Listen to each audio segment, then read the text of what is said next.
exactly how everything worked and then make it work better.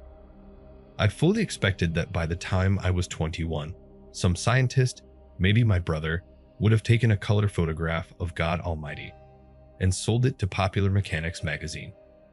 Scientific truth was going to make us so happy and comfortable. What actually happened when I was 21 was that we dropped scientific truth on Hiroshima. Yes, and Eliza and I composed a precocious critique of the Constitution of the United States of America too. We argued that it was a good scheme for misery as any, since its success in keeping the common people reasonably happy and proud depended on the strength of the people themselves.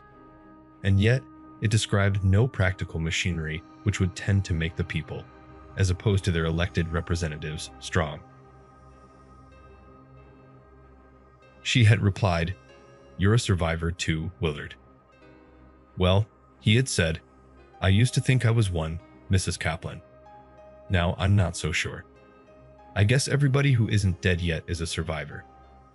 Now, she had said, "Let's talk about something pleasant. Let's talk about Baltic." But the blood supply to his brain must have been momentarily dependable then, because asterisk weight had continued to follow this line of reasoning. He'd even given a dry little laugh. He'd said, "There are all these people bragging about how they're survivors, as though that's something very special. But the only kind of person who can't say that is a corpse." There, she'd said. Like so many other pathological personalities in positions of power a million years ago, he might do almost anything on impulse, feeling nothing much. The logical explanations for his actions, invented at leisure, always came afterwards.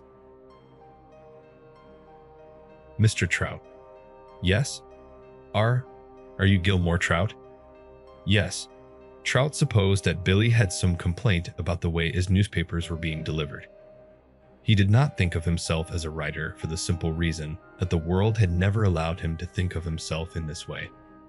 The writer," said Billy. "The what?" Billy was certain that he had made a mistake. "There's a writer named Gilmore Trout." "There is."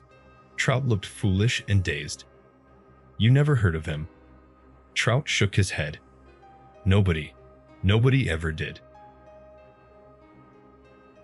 But his head no longer sheltered ideas of how things could be and should be on the planet, as opposed to how they really were. There was only one way for the Earth to be, he thought, the way it was. Everything was necessary.